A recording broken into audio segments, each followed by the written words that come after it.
welcome back to my channel. So today's video is going to be pretty low-key and probably fairly short because I am still kind of slammed with work stuff, but we're gonna jump right in. So I wanted to make a video kind of updating you all about my plans for studying Korean because that was something, or is something that is one of my top 5 goals for 2021, and kind of due to pandemic situations and also just realizing that Saturday afternoons are not a time when I'm ever going to want to leave my house willingly, I realized I had to kind of update things. So I did finally decide what I wanted to do, and I figured I would just kind of go ahead and make a video about that just to show the evolution of my top 5 goals this year. I feel like last year I had some things that changed that I maybe kind of touched on during a quarterly plan with me or sort of at the end of the year.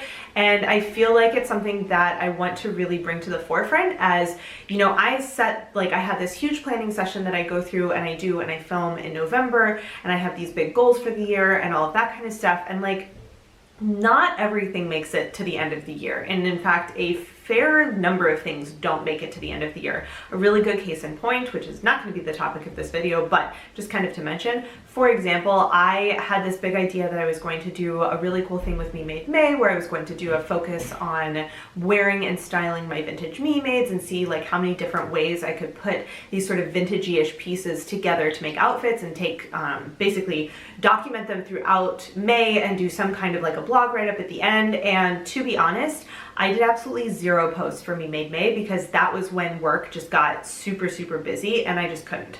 So yeah, so that's the point of this. Kind of an update more in real time rather than like a months later sort of reflection to what's been going on. So for Korean, I mentioned this at some point. I do not at this point remember which video it was. So if you have watched a bunch of my videos, you've probably heard something about this, but just in case. So basically I set one of my top 5 goals to take a Korean class, and I actually do have access to a sort of very small language school that does Korean classes through like a community center that we have. The sort of downside of it is they run during the school, well actually it's a upside and a downside. So sort of the upside is it does run during the school year and it follows the school holidays, so I will never miss classes because of work, which is great. The downside is it runs through the school year, so there's no flexibility in kind of starting and stopping when you want to. Like there's a very fixed start date, very fixed end date, and I'm pretty sure they don't accept people in the course of the class. So you kind of like need to be on top of things if you want to actually do it. The second thing is because it is geared towards adults, the classes are all on the weekend, and they basically have, if I remember, it's like a beginner level and an intermediate level. I don't know if they actually have an advanced level, and basically those are the 2 like classes that you have, and there's one on like Saturday at this time and the second one is at Saturday at a different time kind of thing. And so I looked at it and I was like, okay, well I could do this because it's on Saturday. I don't work on Saturdays, great. And you know, it's cheaper than doing private classes. It would give me, you know, a class environment to actually talk to other human people. But as sort of this year has gone on, I've realized that I spend my weekends recharging. Like that is a huge deal breaker for me, is I need to have really kind of solid control over my weekends because work is really stressful and I'm in front of kids all day for work. I talk to colleagues, like I have all of this stuff and I need a lot of time to recharge like by myself. And I also need time to be able to, you know, see friends or do Skype chats with my family because I live overseas and all that kind of stuff. And so typically the weekend is when that happens. That's my rest and like social time essentially. So the more that I thought about it, the more that I realized that doing this Korean class was going to create a lot of really unnecessary stress in my life that I was basically about to choose to put on myself, which didn't make any sense. But I did still want to do some kind of Korean lessons that were a little bit above and beyond what I've sort of been doing on my own. So the first step of this was I decided to look into some other options that were not in-person classes because I have done research and really the only in-person classes that I have are this particular school, and sometimes the university has, they have language classes and sometimes they offer Korean. However, they're at really weird times on like weekday evenings and I can't always go, and also that's just not when my brain is working. So after doing some research, I decided to go ahead and do Talk to Me in Korean Premium. So this is not sponsored. I should probably say that. This is not sponsored. I paid for a year subscription myself because I've been listening to their podcast lessons and I really like their format. So just FYI. So basically I took some of the money that I had saved to pay for this Korean class that I had hoped to do, and I decided to put it towards getting a couple of Talk to Me in Korean ebooks and to do a year subscription to Talk to Me in Korean Premium. Say that 5 times fast. So one of the reasons that I decided to do this is I really like the format that Talk to Me in Korean has. They give you a lot of really good information, but it's not super bogged down in all of the nitty gritty, which is just not how I learn languages. I much prefer to get a lot of input and so sort of sort through and reshuffle things and recategorize things over time. And so one of the things that I decided was, I am really happy with the podcast style lessons that I have, but I'm missing that extra piece. And so I decided to look at a couple of the sample lessons because basically before you sign up for the premium, all of their classes, usually the first lesson is unlocked as a sample lesson. So I went ahead and I looked at a couple and I scrolled through their catalog of classes, and there were a lot of things that was oh, that would be fun to do. Oh, that would be fun to do. So I was I definitely, there's content to really get into here. So I decided to go ahead and do it. And my goal to kind of jumpstart this was to do at least 10 minutes of Talk to Me in Korean, more specifically the classes on premium, but I did also do some revision lessons just because I do need to go back and revise some of the things that I studied. I mean, I've been studying off and on for about 3 years at this point.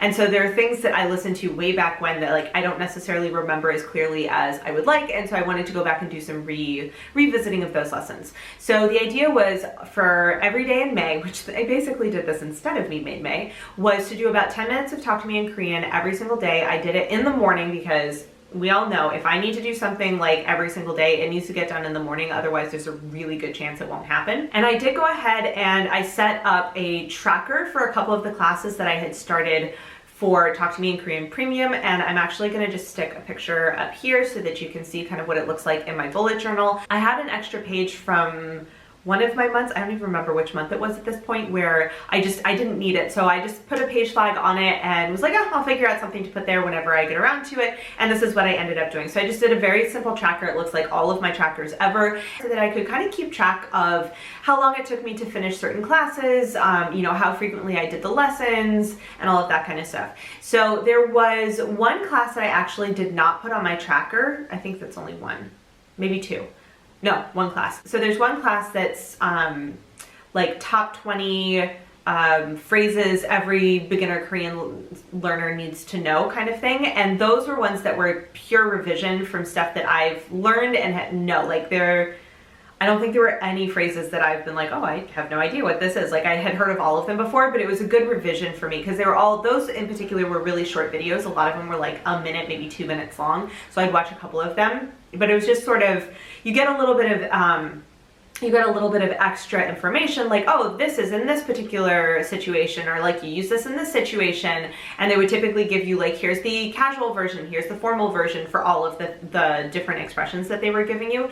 So that one I did, and I actually have taken notes on it. I've actually been using this notebook. So I did use this notebook for most of my lessons, and I basically am just going through, and whenever I fill up a page, I move on to the next one. I will try and put some pictures in so that you could see inside of this notebook. Very, very simple. I literally am using microns or gel pens, super simple setup. So I tried to pick a variety of different classes so that I was getting a wider range of activities than what I was getting from just the pure podcast lessons. So I did one that was very much a culture activity. So it was beginner tips for living in Korea. And that was really interesting because they gave you a lot of the specific vocabulary in Korean, but it was really just a chat between it was a British guy and an American woman who've been living in Korea for 10 to 12 years and just talking about these different things. But then whenever it was relevant, they gave you that vocabulary in Korean, but the actual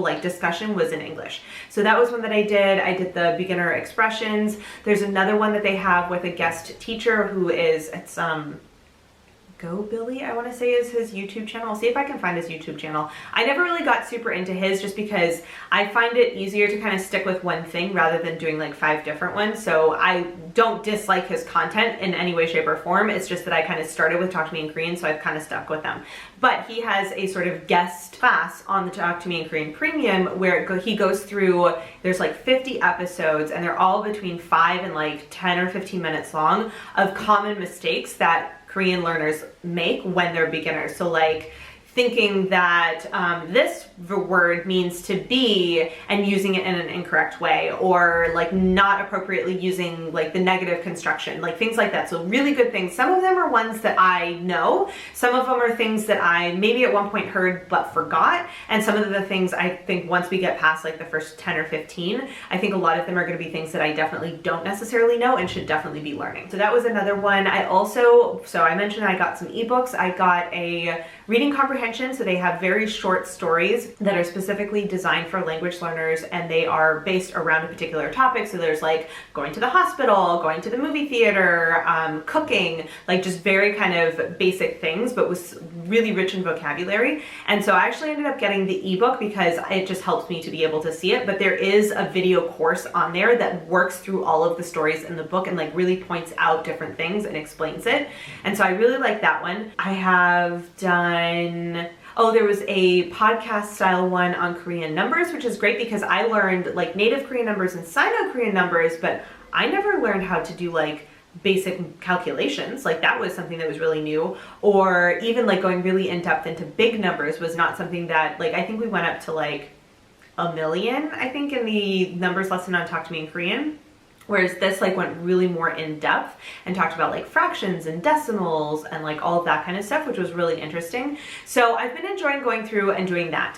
I will say that it is now June 3rd. Yes, it's June 3rd. And I basically did every single day in the month of May. I did a little bit at the end of April when I first got like my subscription, but I did do at least 5 or 10 minutes every single day in the month of May. I have not done anything since June. And that is basically because by the end of May, I was getting so overwhelmed with work that I was literally doing about 5 minutes so that I could do something, but like it wasn't going super in depth because I just did not have like the brain power or the time to do more. So I decided to go ahead and kind of take a pause for June, and I don't know if I'll go back to it kind of at the end of the month or if I'll set it so that I do sort of another round where I do an entire month in July, for example. The other thing is I do have another Italian class that's going to be starting on Fridays in June, and so I kind of don't want to double up too much on the language stuff while I'm still at work, just because I have other things that I need to get done. So that's kind of my first pass, we'll say, at figuring out what I wanted to do about my Korean studies. So I do want to keep doing the premium lessons. There's a lot of different content on there that I want to work up to. So there's ones that are news in slow Korean, or like specific listening practice, or other like dictation type lessons. Like there's a lot of different content in there. So I do want to kind of get back into that once the school year kind of lets up. The other thing is, once I went through and kind of did a bit of purchasing just to kind of get myself set up for this first round of like kind of Korean studies on my own, I did go ahead and I relabeled the money that I had saved for my Korean studies as just sort of a language fund, if you will. And one of the reasons that I decided to do that is because I always have language stuff that I want to work on, but I don't necessarily set money aside in my budget where I can say, oh, I want to buy like a couple of books in Spanish, or I want to buy a couple of books in French, or I want to take this online class, and I don't have a fund, or I didn't have a fund where I could just say, oh, I actually have this money. This is earmarked to be used for specific language study purposes. Doesn't really matter what it's for. Like this is just ready to go. So what I've decided to do since then is, because it was a really good idea for me to set that fund when I was saving for my Korean classes, but I decided to set sort of a general language fund that I just put a little bit of money in every single month, and then whenever it comes up, then I'm like, oh, I'd really like to do this thing, I have some money that I can use and put towards that. So I did save some of the money from when I was saving for my Korean classes, so I kind of started off with a little bit in there. But the idea is, whenever I'm kind of ready to, you know, eventually look into finding a conversation partner in Korean, or, you know, whatever that ends up looking like, but at least until this summer, the plan is to kind of get back into doing my lessons with Talk to Me in Korean Premium whenever things slow down a bit at work, and like kind of really get into that more and get just more general knowledge and like really reinforce the things that I have in a lot of cases already learned from my Korean studies that I just am not really good about revising, because that's where it always gets me. I'm not really great about revising. So I'm hoping that this is going to be a step in the right direction. It does definitely still require me to be very much on the ball with my studies, which sometimes works really well and sometimes not so much. So we shall see. I would at some point like to get like a conversation partner, or maybe find an online teacher or something to that effect. But I'm kind of holding off for now just because I've got a lot going on, and so I want to try really hard not to stretch myself too thin. We'll see how that goes. We shall see. So that is basically the way that I have readapted this top 5 goal to something that is much more feasible. And I wanted to kind of really highlight this one in particular because it was one of those things, and I do this, I'm getting better, but there are times where I have an idea and I'm like, this is a great idea, and it doesn't pass through all of the checks and balances in my head to go, yeah, that's a great idea, but that's not a great idea for me. Like, there's something that's not gonna work for me. And so I'm trying to get a little bit better. I mean, I should get a lot better, but I'm trying to get a little bit better about actually thinking things through, because, you know, yes, I could have forced myself to go to this class every single Saturday. I would have had fun when I was in the class, but it also would have like disproportionately worn me out because of when it was and what time it was. Like, that just was going to be a thing. And I'm really, really proud of myself, honestly. I'm really proud of myself for realizing that before I went ahead and I spent the money and I signed up and I started going. And then after like a month going, why am I so tired? And like, why am I so just like annoyed that I have to go to this class that I really want to go to? So yeah, that's kind of a big thing that I'm really trying to work on with my top 5 goals this year. With some of them, it's kind of out of my hands. Like with my Italian stuff, I have done online classes and all of that. But like physically going, I might be able to go this year. I might not. We'll see. That one's kind of out of my control. But this one was one that was very much in my control, that I could definitely have still done, but that once I actually kind of took a step back and really thought about what it would mean, realized was not a great fit for me. And so I figured out something else that is going to work better. And again, because I'm not going to a class in person, I will be making slower progress than if I were to actually be in class in person and have that live feedback. But I think that I'm still, now that I've kind of changed my resources, changed what I'm using to study Korean, I think that's kind of like revitalized. And so it's making me more excited to study. Whereas, I've been using the podcast for so long that it was getting a little bit boring. Not the content itself, but just like that particular routine was getting a little bit boring. So I think that kind of mixing things up has actually been really helpful. And I think that once I slow down from work, I will get back into it, because it's still like fairly new and there's a lot of content on the premium side of things that I really want to check out. So again, this is not at all like a promo necessarily for Talk to Me in Korean. If you are studying Korean, I do really like them, but there are a bunch of other resources out there. There's a bunch of resources out there that are free. Like, I'm not saying you should go out and pay for resources.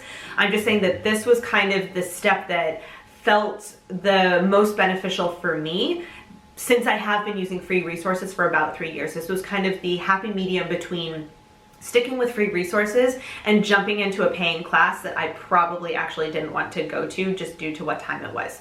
So there's that. So that is all I have for you today.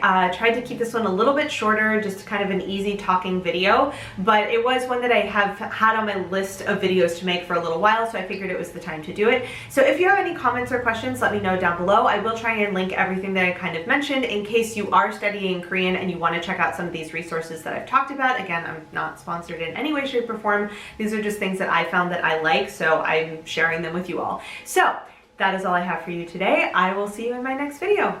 Bye. Hey guys, so if you've made it all the way to the end of this video and are actually watching my end screen and you're not subscribed to my channel, I would really appreciate it if you would. There's a little button right there for you to do it. And if you're interested in watching some more of my videos, I have links to 2 of my older videos off to the left there, so you can check those out if you would like to, and I will see you guys in my next video. Bye!